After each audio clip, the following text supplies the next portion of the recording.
નમસ્કાર દોસ્તો, હું આપનો સાથી રજનીકાંત ભારતીય. મિત્રો, આ ચોમાસુ સત્રમાં વિધાનસભામાં ગુજરાત સરકાર ફેક્ટરી બિલ લાવી છે, જે મુજબ મજૂરો પાસેથી, શ્રમજીવીઓ પાસેથી અઠવાડિયામાં 4 દિવસ 12 કલાક લેખે કામ લઈ શકાશે અને એમને 3 દિવસ રજા આપવાની રહેશે. અગાઉ એવું હતું કે અઠવાડિયામાં કુલ 48 કલાક શ્રમજીવીઓ પાસેથી કામ લેવામાં આવતું અને 1 દિવસ એમને રજા આપવામાં આવતી હતી. એટલે આ બિલમાં પણ 48 કલાકથી વધુ કામ ન લઈ શકાય એવો ઉલ્લેખ છે. એટલે અઠવાડિયામાં 12 કલાક એટલે કે 4 દિવસ કામ કરો છો તો એના 48 કલાક થાય અને બાકીના 3 દિવસ શ્રમજીવી અને મજૂરોને રજા આપવામાં આવશે એવી જોગવાઈ છે. પરંતુ આ મેસેજ કે આ કાયદાના આ નીતિ નિયમોની જાણકારી ગુજરાત સરકાર દરેકે દરેક મજૂરો સુધી પહોંચાડશે? એની શું ખાતરી છે કે કારખાનાના માલિકો, એજન્સીઓ વાળાઓ શ્રમજીવી અને મજૂરો પાસેથી અઠવાડિયાના 7 દિવસ 12 કલાક કામ નહીં લે? અને જો કોઈ કર્મચારી કે શ્રમજીવી કે મજૂરોનું શોષણ થતું હોય, એને પગારમાં અન્યાય થતો હોય, એને નિયત કલાક કરતાં વધુ કામ કરવામાં આવતું હોય તો એને ક્યાં ફરિયાદ કરવી એની સ્પષ્ટતા સરકારે કરી છે. અને ફરિયાદ કર્યા પછી પણ આ કર્મચારી કે મજૂરની નોકરી સલામત રહેશે એવી સરકારે ગેરંટી આપી છે?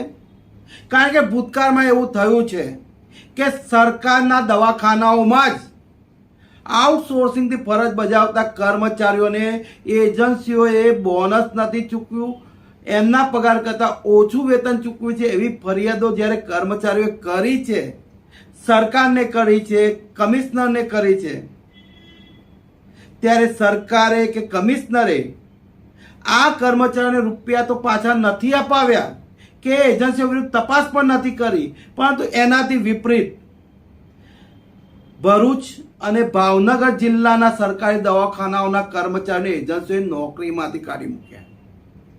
અને આ ઘટનાને 4 વર્ષ થઈ ગયા. સરકાર કે કમિશનર આ કર્મચારીને ના તો નોકરી પાછી અપાવી શકી કે ના એમના ચોરાયેલા રૂપિયા પાછા અપાવી શકે છે.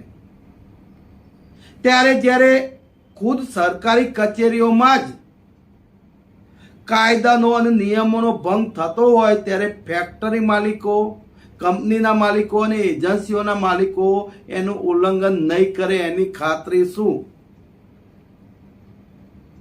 ગુજરાતની સરકારની જવાબદારી બને છે કે શ્રમ અને રોજગાર વિભાગના જે પણ કાયદા છે જે શ્રમિકોના હિત માટે છે, શ્રમજીવીઓના હિત માટે છે, મજૂરોના હિત માટે છે, એનું પાલન જાતે કરવું અને કરાવવું.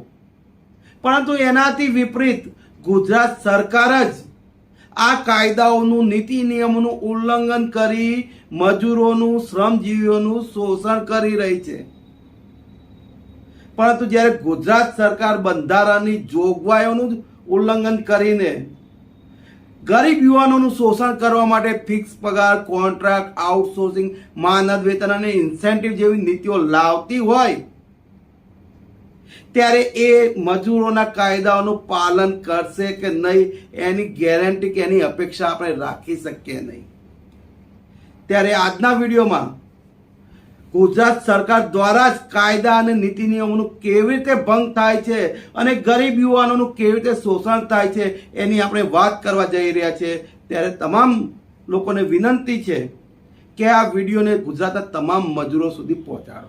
શ્રમજીવીઓ અને મજૂરોનું શોષણ ન થાય, એમની મહેનતના પ્રમાણમાં પૂરતું વેતન મળે, તેમજ પોતાના પરિવારનું જીવન નિર્વાહ સારી રીતે કરી શકે એ માટે લઘુત્તમ વેતન અધિનિયમ 1948, કામદાર રાજ્ય વીમા અધિનિયમ 1948, બોનસ ચૂકવણી અધિનિયમ 1965 અને ગ્રેજ્યુટી ચૂકવણી અધિનિયમ 1972 અમલમાં છે. પરંતુ ગુજરાતની મોટા ભાગની કંપનીઓ, ફેક્ટરીઓ અને એજન્સીઓ આ નિયમોનું ખુલ્લેઆમ ઉલ્લંઘન કરી રહી છે.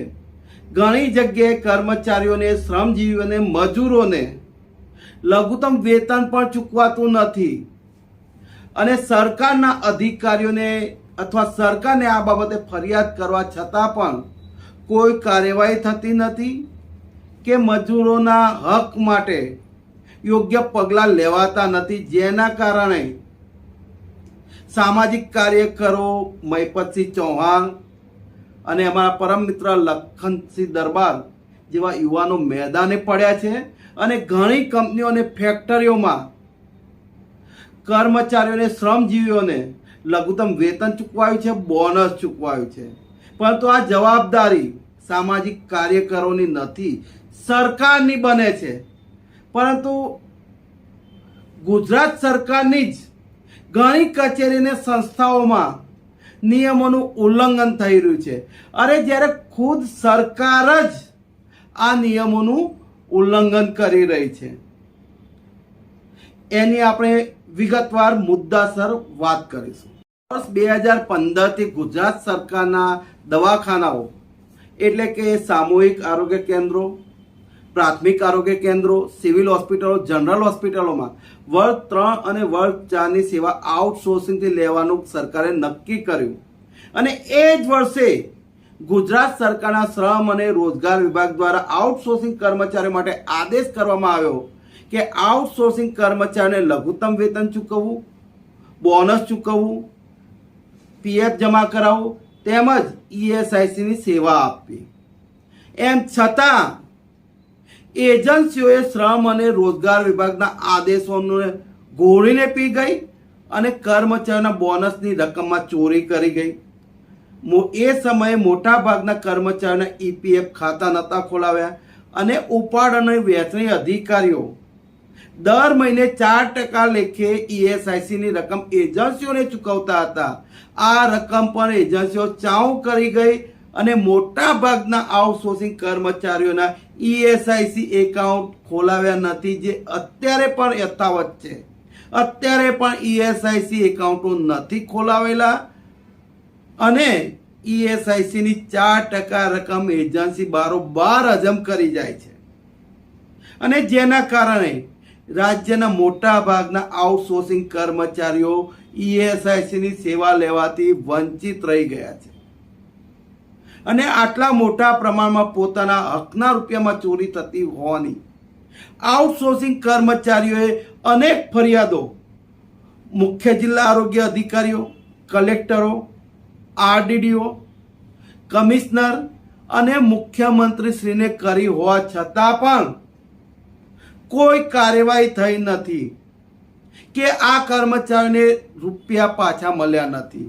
જ્યારે બીજી બાજુ ગુજરાત સરકાર કોઈ પણ રજૂઆત આવી ના હોવા છતાં પણ કર્મચારીઓનું, ગરીબોનું, મજૂરોનું શોષણ કરવા માટે 12 કલાકનું વિધેયક લઈને આવે છે.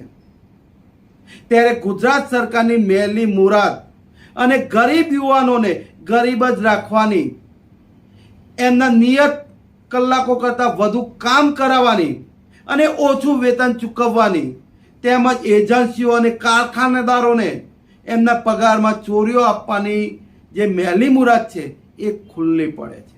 શ્રમ અને રોજગાર વિભાગના આદેશ મુજબ આઉટસોર્સિંગ કર્મચારીઓ કે શ્રમજીવીઓ 5 વર્ષ નોકરીના પૂરા કરે એટલે 1 વર્ષના 15 દિવસ લેખે ગ્રેજ્યુએટીની રકમ એ કર્મચારીઓને ચૂકવવાની થાય. ત્યારે આ આઉટસોર્સિંગ કર્મચારીઓ 7 થી 8 વર્ષ સુધી એક જ એજન્સીઓમાં કામ કર્યું છે અને એ હિસાબે આપણે જોઈએ તો માની લો કે એમનો છેલ્લો પગાર 10,000 રૂપિયા છે, તો એના 15 દિવસના પગાર લેખે એટલે કે 5,000 રૂપિયા લેખે 8 વર્ષની ગ્રેજ્યુટીની રકમ 40,000 રૂપિયા થાય છે. ત્યારે પ્રતિ કર્મચારી 40,000 રકમ ચૂકવવાની થાય છે. એમ છતાં ગુજરાત સરકારે સરકારી દવાખાનામાં ફરજ બજાવતા આઉટસોર્સિંગ કર્મચારીઓને એક ફદિયું પણ ચૂકવ્યું નથી અને આ તમામ ગ્રેજ્યુટીની રકમ દબાવીને બેસી ગઈ છે.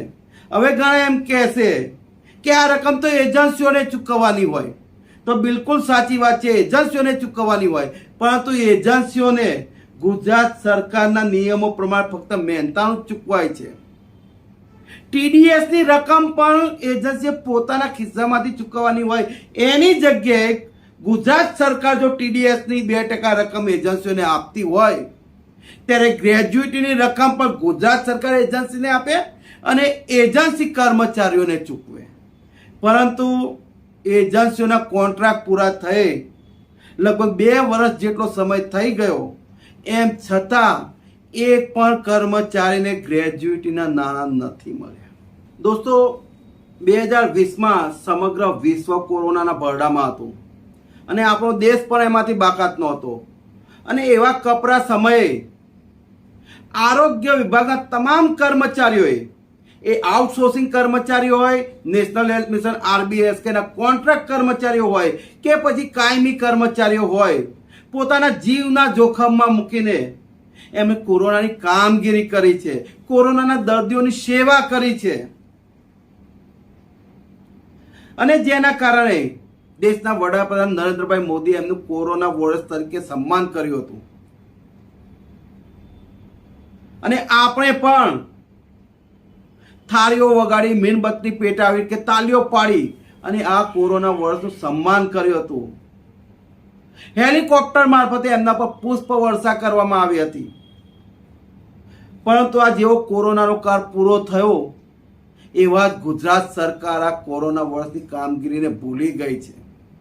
કારણ કે કોરોનાના સમયગાળામાં આ તમામ કર્મચારીઓએ જાહેર રજા નથી ભોગવી. અરે, જાહેર રજા તો ઠીક, રવિવારની રજાના દિવસે પણ કામ કર્યું છે, પરંતુ ગુજરાત સરકાર જ્યારે આ રજાઓનો પગાર ચૂકવવાની વાત આવે છે ત્યારે પીછેહટ કરે છે. શ્રમ અને રોજગાર વિભાગનો જ આદેશ છે.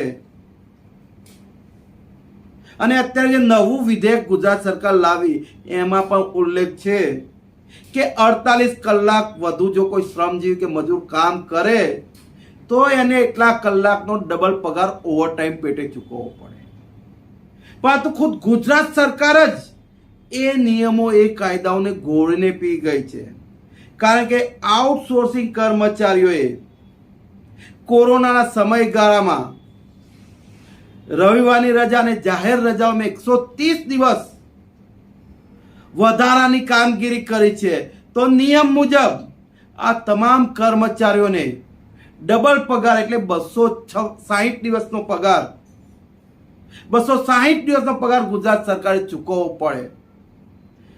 પરંતુ કોરોના સમાપ્ત થયે 4 વર્ષ થઈ ગયા, હજુ સુધી ગુજરાત સરકારે ડબલ પગાર તો ઠીક, સિંગલ પગાર પણ આઉટસોર્સિંગ કર્મચારીઓને નથી ચૂકવ્યો.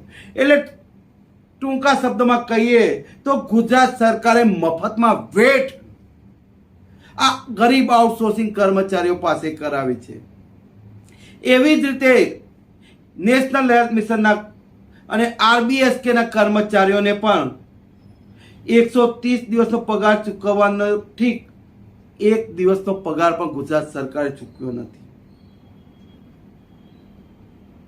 બીજી બાજુ multipurpose health worker, female health worker, જે લોકો કાયમી છે, એમણે 130 દિવસનો પગાર લેવા માટે 56 દિવસ હડતાલ કરી હતી, આંદોલન કર્યું હતું.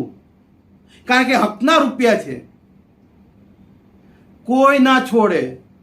ત્યારે ગુજરાત સરકારે આ આંદોલન સામે નમતું જોખ્યું અને multipurpose health worker, female health worker એમને 130 દિવસનો જાહેર રજા અને રવિવારની કામગીરીનો પગાર ચૂક્યો છે.